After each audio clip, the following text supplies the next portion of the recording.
Welcome. And You. so everyone cheer and say hello. I can't hear anyone. I assume that's Yeah, deliberate.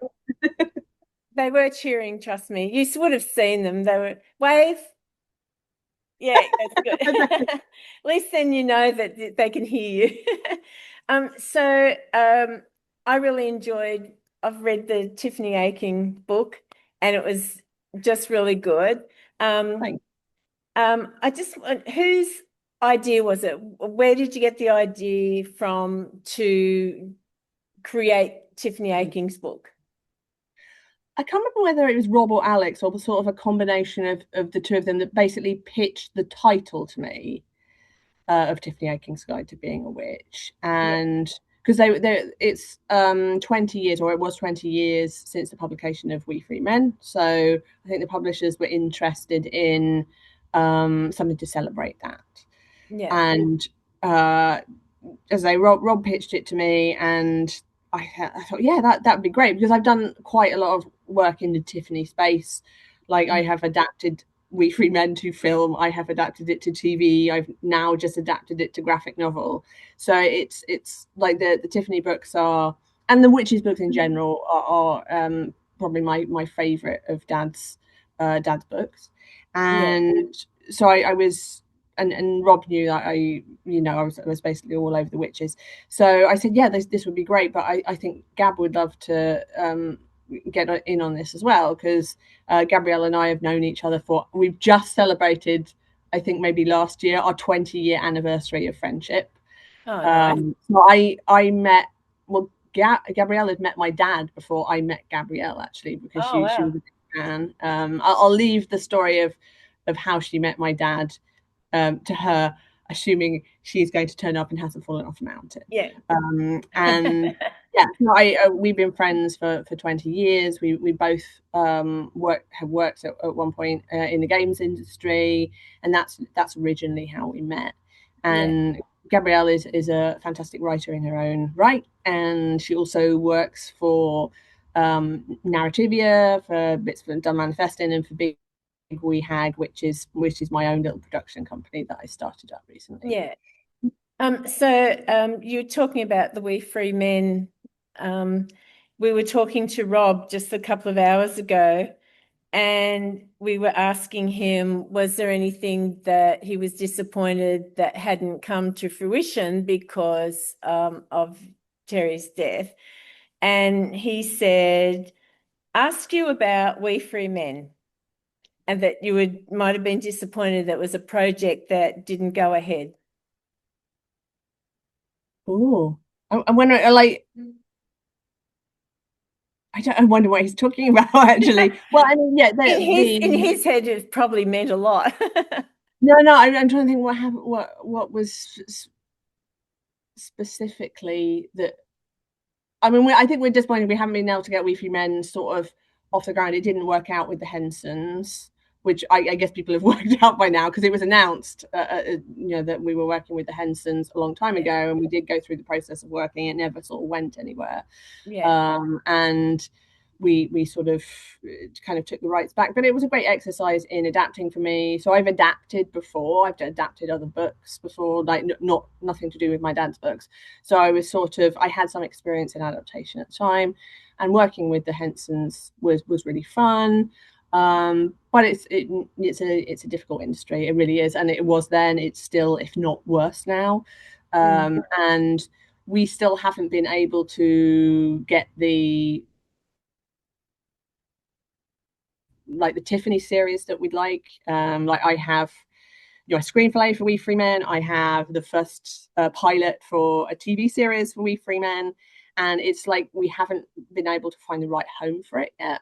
yeah, And so that's kind of disappointing. I'm not sure whether Dad being alive would have helped that or not. yeah, It's a difficult one to call because the industry is the industry, and I'm unfortunately I don't think Dad, with us or not with us, could have changed that. yeah, So that it's disappointing that we've not been able to get that off the ground. yeah, But on the other hand, it's also better that we still have it. As I'm sure Rob said, the most important card we have to play is no. And it's good that we haven't kind of sold it to a streamer who's like cancelled it after like one episode or one season or something, which is happening all the time. Yeah. So it's kind of like, okay, we still have it. We still have it to kind of protect it. And it has been really difficult to find the right partners and the right platforms. And you know, there's streamers that have been really burnt by fantasy. There's streamers that have been really burnt by YA, and there's places that used to do a lot of family stuff that don't do a lot of family stuff anymore.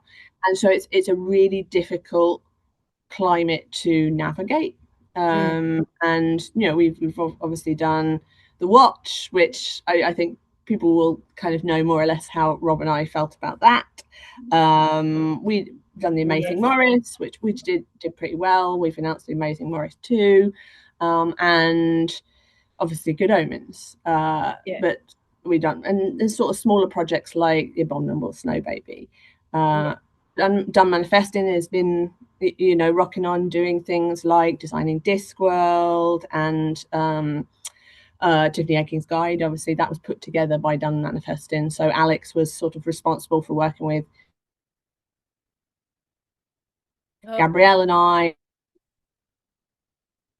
and Paul, sort of bringing it. Disappointed that we haven't been able to get a We Free Men and or a sort of Tiffany Aiking, the Tiffany Aiking series really, that would like span all 5 books, because I think it's such a unique series. And actually it's a really nice series to get into Discworld and to get into a wider witches series. So I would like Tiffany Aiking series as an introduction to a prequel wider witches TV series. And so we've kind of, Gabrielle and I have often talked about that. And you know, in my sort of development career, I have worked on developing TV stuff and things, and a lot of what I've done outside of games and outside of Discworld stuff has been development.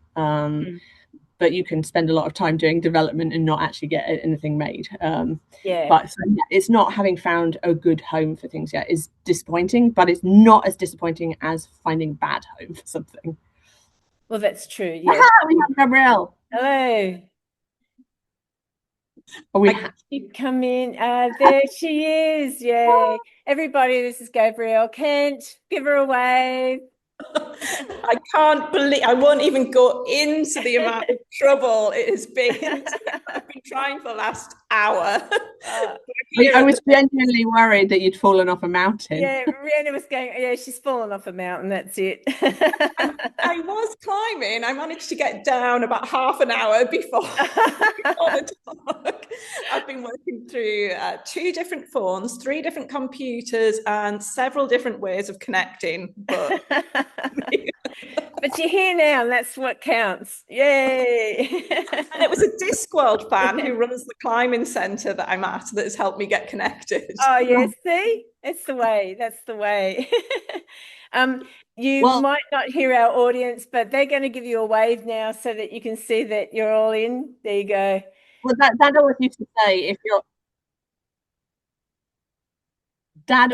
say, that if you're in trouble, find the fan. He's so right. Yeah. Okay. Like, cry out, is anyone a Terry Pratchett fan? No. Who are you talking about? No, like if you're stuck, if you're in some difficult situation, finding the fan is like the best way of getting out. Yeah. Interestingly, this fan who's helped me get actually into this, who runs this climbing centre, he said he went to he said it must have been one of the first Discworld conferences. He said it was about 20 or 25 years ago or something in in a field in Wiltshire or something. That sounds like accurate. Quite a lot of those things took place in the field in Wiltshire. Well, there's one in every. We were just saying that we have a security guard in our bar where we're having our function, and one of the girls has found out that he's a Terry Pratchett fan just by accident. So they're everywhere. Absolutely. And we didn't employ him because of that. We just needed a security guard. He just happens to be a Discworld fan. So Okay, so I just wanted to, we're going on. Gabrielle, we were just talking about where the idea came from and whose idea and all that. So we'll go to the next thing before my phone dies. I'll just go back. I wanted to know, so I've heard with the screen, so in the screenplays, like I talked to Vadim John, and we'll actually be hearing him talk tomorrow morning. And I asked him, about the input that Terry had, and Rob backed this up as well. He was saying about the input that he had for Hogfather. When you were writing Tiffany Aching, did you feel little whispers of Terry over your shoulder going, if I'd write it that way, anything like that? I don't know really, because the dad's little voice is almost at this point like mixed in with my own voices as well. Yeah. So it's difficult to separate them out to a degree. I mean, I hear him in different places, like actually in games, like there's a game I play called The Long Dark, which is a wilderness survival game, and I hear him a lot in that. Okay. Because he always liked wilderness survival in the real world, and he obviously was a big gamer. So yeah, it's weird. I think it was just I didn't really hear him so much as he's just part of me anyway. So it's all all writers always have 101 voices in their head anyway, and it's difficult to isolate which is dad and which is just like me, having grown up in a Pratchetty household. Yeah, that makes sense. When you were first of all, I love the snippets of comments from the different characters commenting on Tiffany's work in the book. Was that always the plan, or had you written the book and then you went, okay, we should add Nanny Ogg's bit, Granny Weatherwax, Letitia's, all that sort of stuff, all those ones? It was the plan from the beginning, wasn't it? But as we were writing, we could hear them sort of butting in our heads, and there were points where Ree was like, "Yeah, there's no way Nanny Ogg's gonna let anyone get away with that comment." Dive in as Nanny Ogg, especially if something sounded a bit like an innuendo or anything. So we could hear the witches would be writing, and we could hear them in our heads, just having their little say on something. Mrs. Earwig in my head was tutting away quite often, so we just had to release them. Yeah. No, it was brilliant. It's almost a story on its own. Like, you read that bit, but then you read the side columns, and I'm going, I could just read all that in a book. It was really good. It was fun. It was so much fun. How long did it take you to write the book? It was quick. Oh, Gabrielle, you'll probably know. Yeah, I can't remember. I've had a small person. I have no memory beyond that. It was quite a strict deadline. I think we started around the beginning of January, was it 23? Beginning of January 23. And I think we had, the first draft was probably about 6 weeks, wasn't it? Wow. That's impressive. impressive. I think, roughly, I think publishers always ask for things much quicker than they actually need them, which is really stressful for writers like Gabrielle and I, who are trying to adhere to deadlines as much as possible. I think we were originally told 6 weeks, but we did get a little bit longer. And because Paul wanted to particularly do lots of artwork connected to the fairyland creatures, which he'd never done before, because he didn't illustrate the illustrated We Free Men, so he hadn't got a chance to do characters like the Dromes and the Grimhounds and things like that, and really wanted to. We got a bit longer to do things, so we were tinkering around with it, and because Alex was bringing it all together, kind of ultimately it was on Done Manifesting as a whole to bring the manuscript to Puffin, to publish it. So they kind of had very little to do. We just sort of handed them everything completed at the end. Oh, that's really good. 6 weeks. That's amazing. So was it an easy collaboration? I know you've been friends for a while, but was it easy to work together? Because sometimes, you just want to keep your own work to yourselves. Did that ever become an issue, or did you just chat to each other and keep working on it? I don't know if you say the same, but I did find it, really easy working with you this way. You said the exact opposite. But yeah, no, it was. No, it was really easy. It was easy.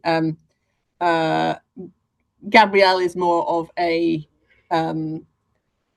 natural editor than I am, and I think the only area where we did have good-natured joshing was the tendency I have to start sentences with and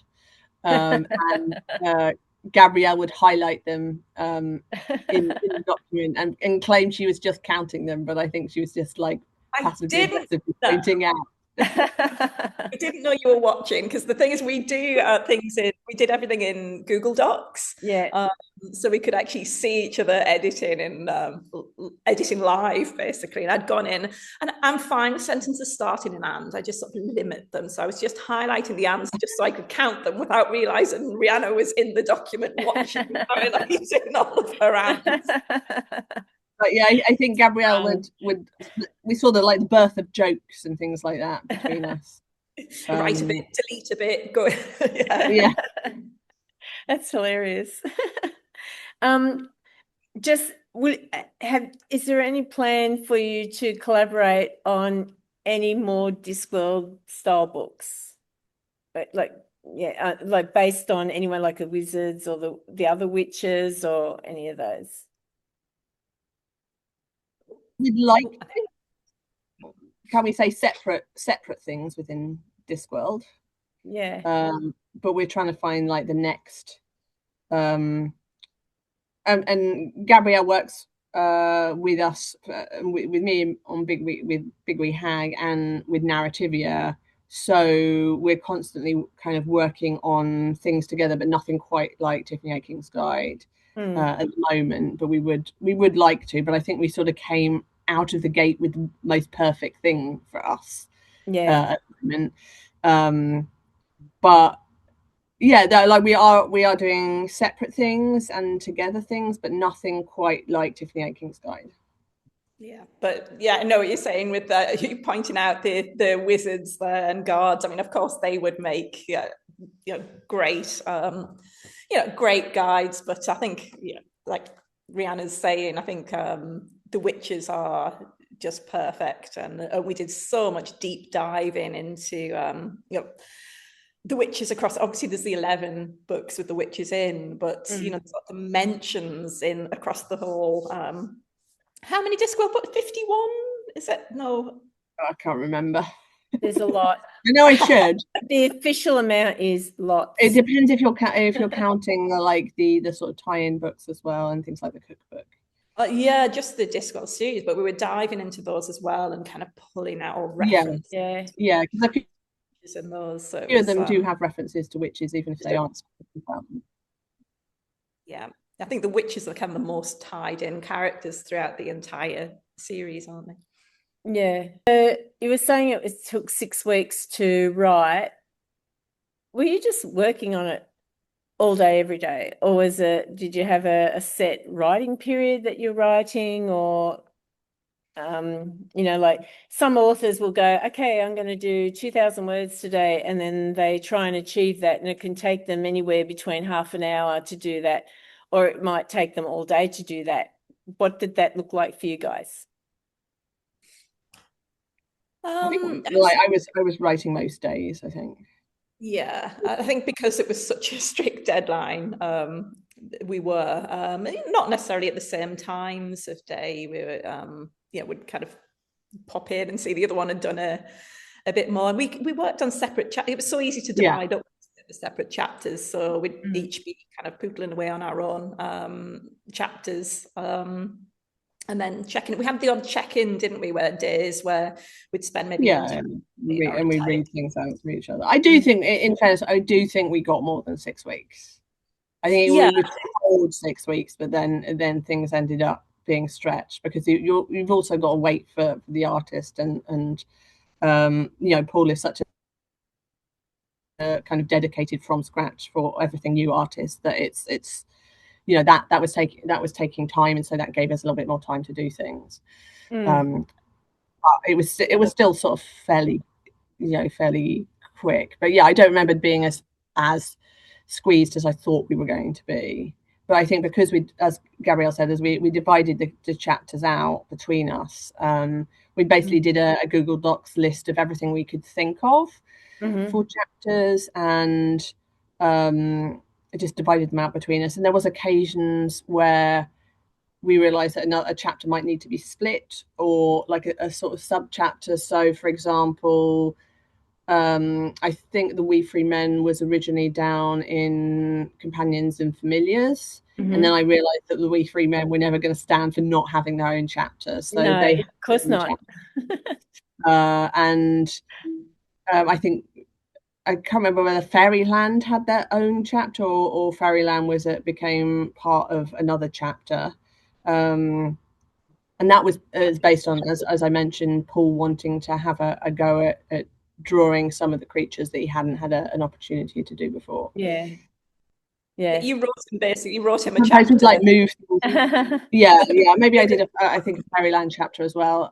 But we also did move things around between chapters. So we might be writing something and we'd say, oh, I think this chapter, this little segment might work better as part of the one you're doing. And so each chapter would have a primary author, and then the second one of us would come in and we'd edit, we would add suggestions, maybe we'd do more of the witch tree on the side and that kind of thing. Out of all the witches, do you have a favorite? We get answers. It's like saying which is your favorite child, it's whichever one it is you're doing today. Oh, have you frozen? We've both only got one, so that would be easy to answer. It's Nanny Og for me. Yeah, there was I don't know, it's Granny for all of her imperfections as well. I do love Granny Weatherwax.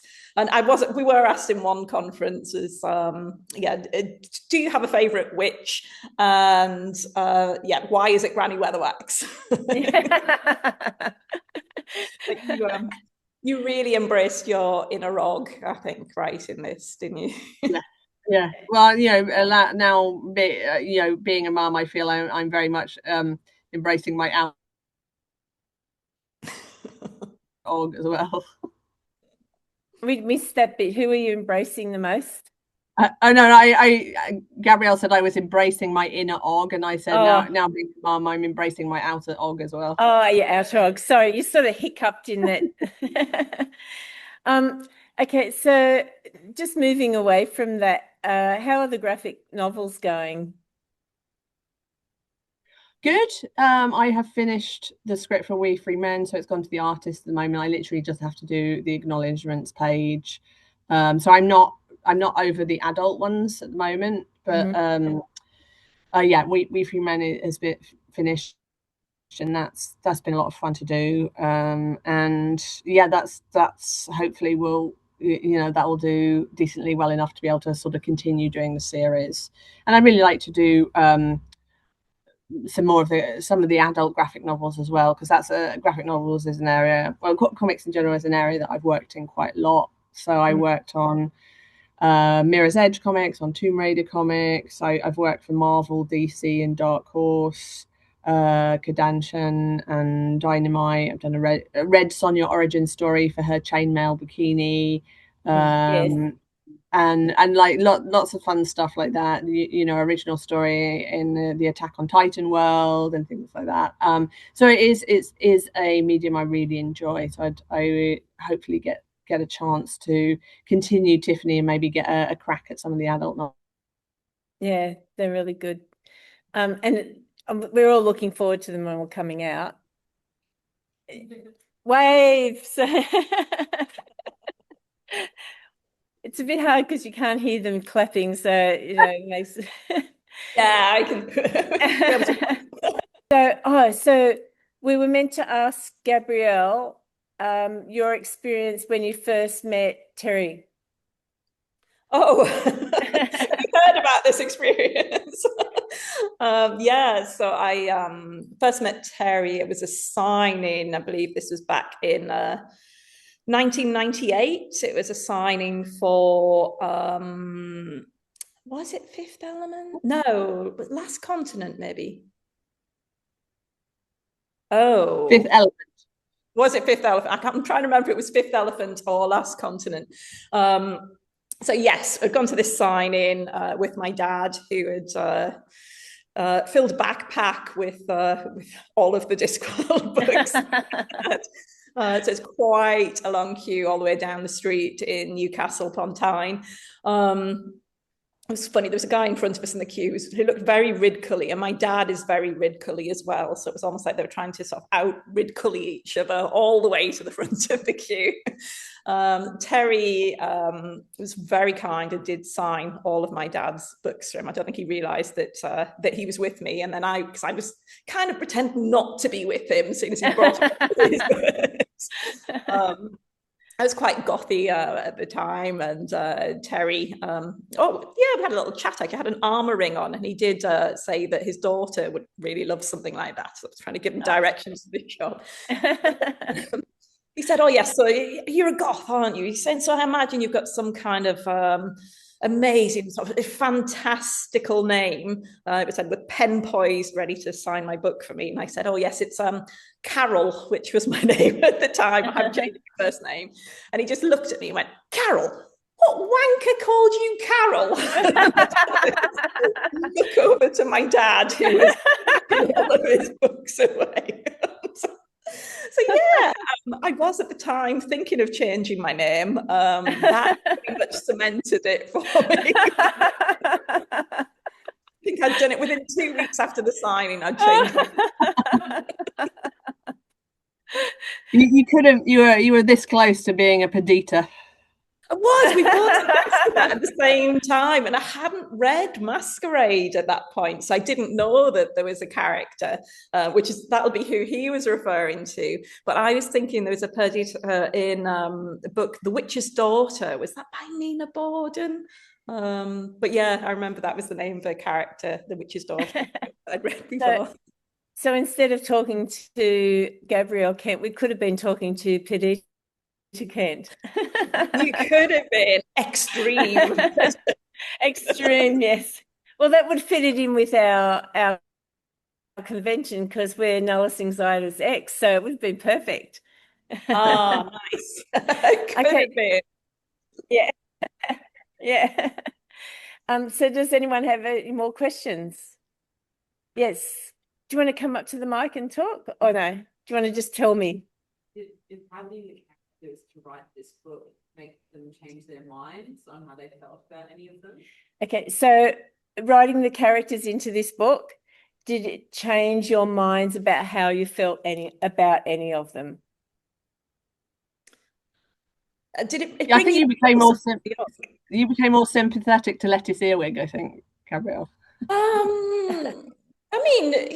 She was right about some of the things she pulled up. Tiffany definitely was sort of, yeah.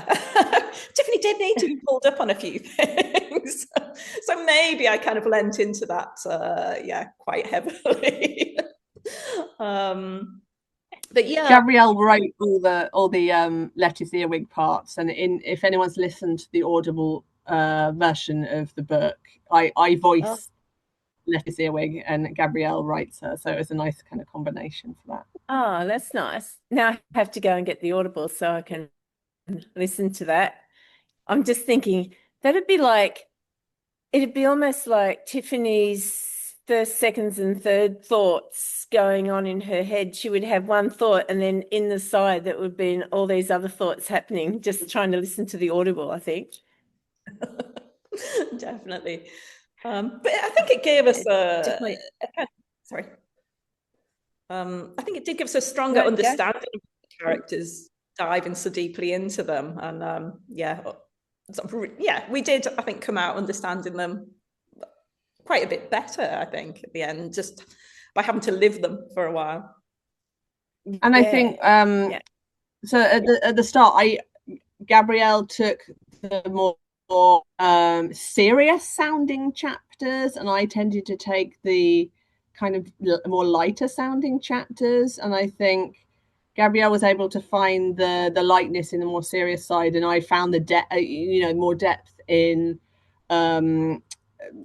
aspects like hats or boots, things like that, which was a lot of fun. And for me, writing about the power of oggishness was, that's why I think that cemented Nanny Ogg as being my favorite character. Just actually thinking, and Dad did believe that Nanny Ogg was actually the more powerful witch of the two, but she was smart enough to not let Granny Weatherwax in on it. I think that's referred to in the Sea and Little Fishes. I met a lot of Oggish ladies, and they're always wonderful. So I would be more than happy to grow up into a Nanny Ogg. Yeah, I know. I really like Nanny Ogg in that. Like they're chalk and cheese, and so I like both of them for this at the same time because they have different personalities, and so but Nanny Ogg would be I just can see her in the bar and swapping a beer, and it's really cool. Anyone else have another question? Yes. What's your favorite quote of moment from the book? For any books? From this book? Or moment? I mean, Rhianna was just saying how, I tended to dive on the more serious subjects, and she picked the light ones, and obviously we kind of then met in the middle. And I kind of really enjoyed writing the segment on death. I don't have a copy of the book here to actually check what I'd written, but it kind of made me just think about death quite sort of differently. Someone had said it sort of feels like a nice piece to sort of read at a funeral, and it was I think that was my favorite bit to write. I wish I could actually quote from it. But thinking about the way Terry thought about death seemed to be woven through a lot of his books, and pulling that together into a piece from the mouth of Tiffany. It just did make me think about it differently. I think that was my favorite little bit, and unfortunately I can't remember to exactly quote it, but that was my favorite bit. Yeah.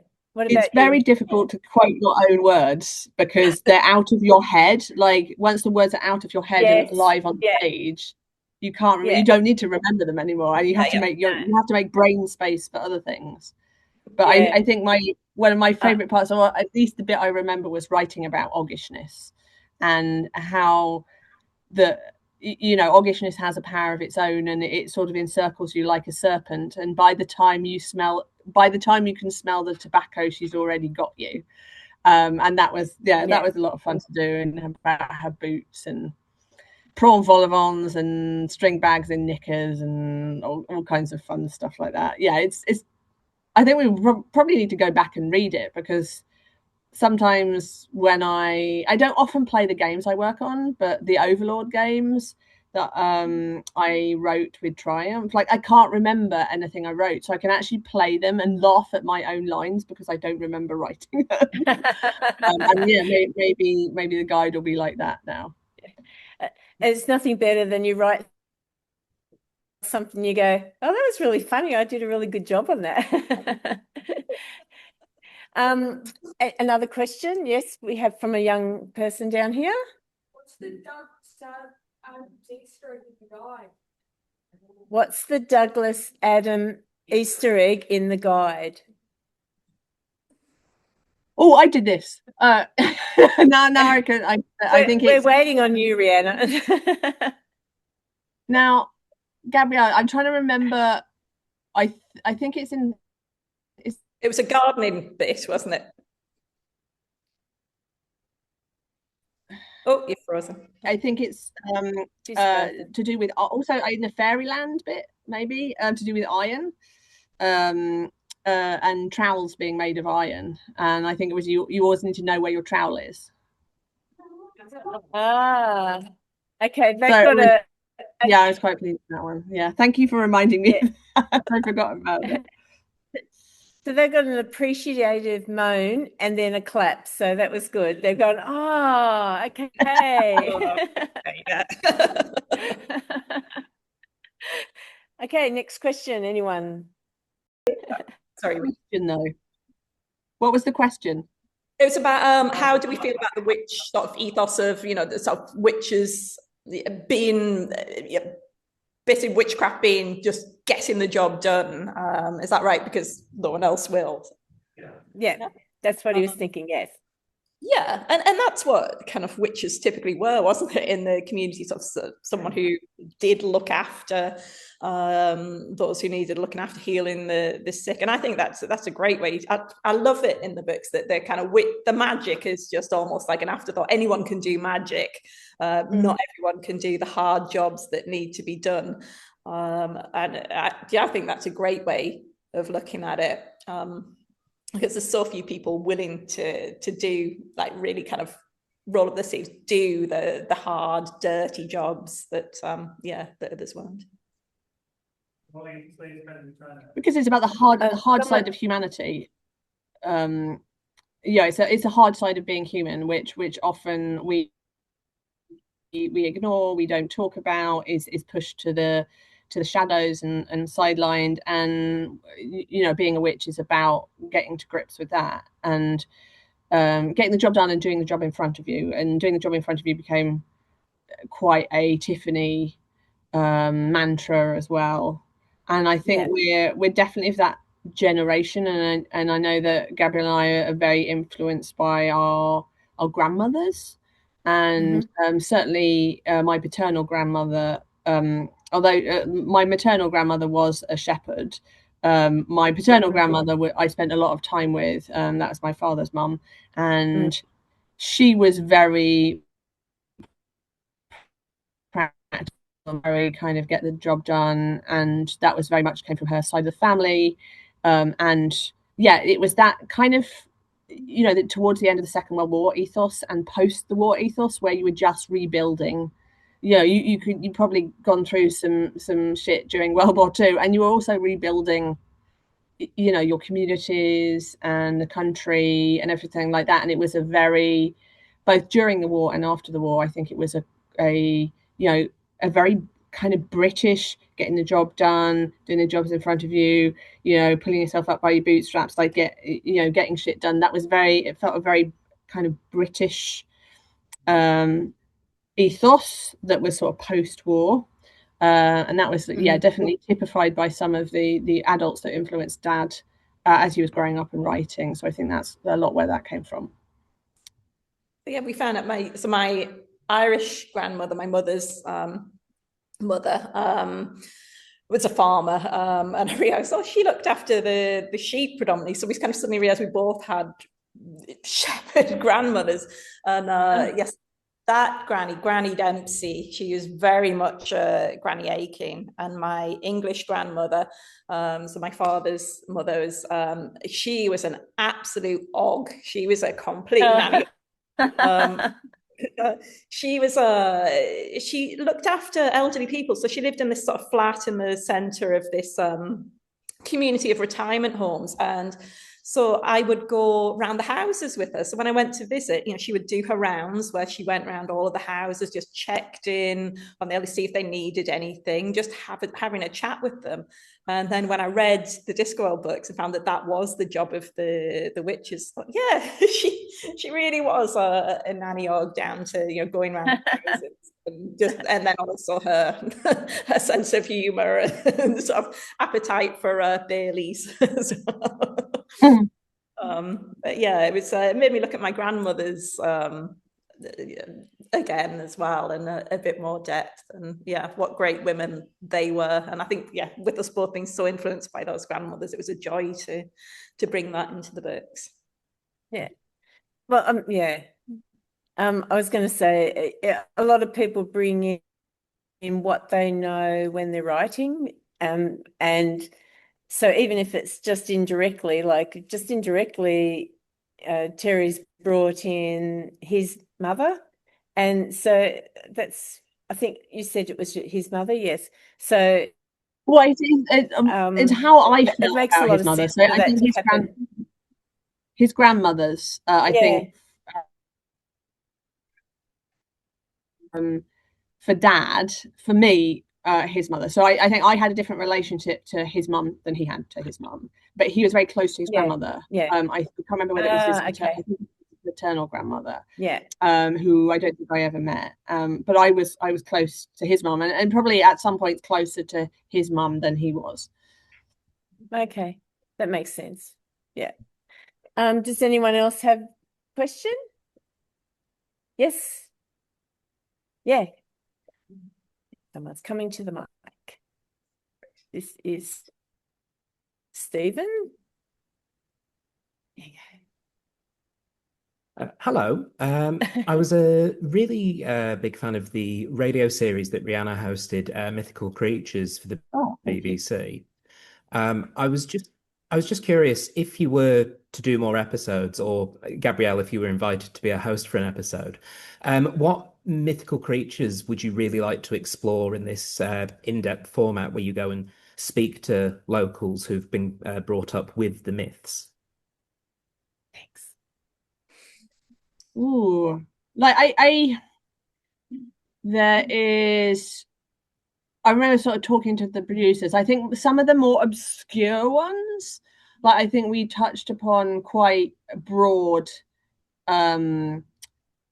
categories. So sort of ones that people that aren't necessarily into mythical creatures would know about. Your dragons, your mermaids, like your sort of standard issue mythical creatures. But I really like the smaller local myths and things like that. And so there was something near where I grew up in Somerset called, and I think it was the Wimble Stone. And this was like a great monolith stone in a field that on a certain point in the year was supposed to get up and kind of like dance around the field. And if you could make it to the pit that the stone had climbed out of, there was supposed to be gold in there. But if you didn't get out of there in time, the stone would come back and crush you. And I remember Dad talking to me about this, and yeah, it's those kind of small local myths I really like, because I think they're the ones that people don't know about as much. So I would probably kind of search for those kind of things. So my granny, my Irish granny, she kept every kiss I ever gave her, and she'd put it in a tin on top of the dresser in her cabinet in Galway. And she said she would trade those with the little people for, I don't know, good crops, the animals on the farm. And there's so many strange happenings on that farm. My granny swears this old stone with kind of Celtic markings on split open, and she saw white hair leap out of it and bounce off across the fields. But there was a fairy ring fort on the lands as well. It was really daunting to go into. It was a very strange feeling when you're in there. It was like time went away. And I'd gone in there with my cousin, and we decided to conquer our fear of it. So we went round it singing and bashing a path through the bushes. And we were in there for about half an hour, we thought. We came out and it was 6 hours later, and everyone had been looking for us. And my granny said, did you go around Widdershins? And what? So anti-clockwise. Yeah. So because we'd gone around singing 3 times Widdershins, we'd obviously been taken away by the little people for a number of hours. We couldn't remember what had happened there. And I always thought that the kind of the little people on my granny's farm would be great to investigate. The people that live in these ring forts in Galway. I think that's something I'd like to investigate. I mean, obviously I've been there, I just can't remember it. Yeah, because they took you away. That's why you've forgotten. We're going to try and revisit that. That's brilliant. I think we've got to finish up. Does any have a last question? Okay, I think that's it. Thank you very much. I mean, you and I have been, Gabrielle, we've been emailing backwards and forth for ages. So it's really nice to have actually you haven't seen my face because you can't see me. Haven't. You've heard my voice now, so that's all right. And you've seen everybody else. Yeah. They're all waving again, yeah. Yes. Well, you all know how much Australia meant to my family. So it's great to be able to talk to you folks out there, because my mum and dad visited Australia many times, and I went with them on occasion, and we had a most amazing time there. So yeah, it's been wonderful to be able to speak to you. Oh, thank you very much. And we appreciated having Terry a couple of times as well. So that was the first time I met Terry was in 2011 when he came out for NA3 here in Sydney, and I'd only learnt about him the year before, and it was in where I lived, and I went, oh, this is pretty good. And I actually got to meet him they had a clatch, and I got drawn out to actually meet him in that. So that's really embedded in and a few people here have that embedded in their memories, forever now. So it's been really good. The fact that he took the time to come out to Australia and visit, so it was wonderful. And it's been beautiful that the two of you have taken the time out to talk to all of us today as well. I know, appreciate you inviting us, and I'm sorry it took me so long to get on board from the base of Snowdon. I've kind of got my we're ready to go. That's quite sweet. We're just grateful you didn't fall off the mountain. My daughter's still out there climbing. Oh no! Mate, she'll be fine. That sounds like what I was. Oh, she'll be fine. It's all right. We'll pick her up. It's okay. All right then. Well, thank you very, very much. It's been lovely to have you, and we're privileged to have had you here. Thank you very much. And everyone's applauding. So thank you, everyone. Thanks very much, girls. Thank you. Thanks very much. Thank you. Bye. Everyone wave, yeah. Bye-bye. Bye.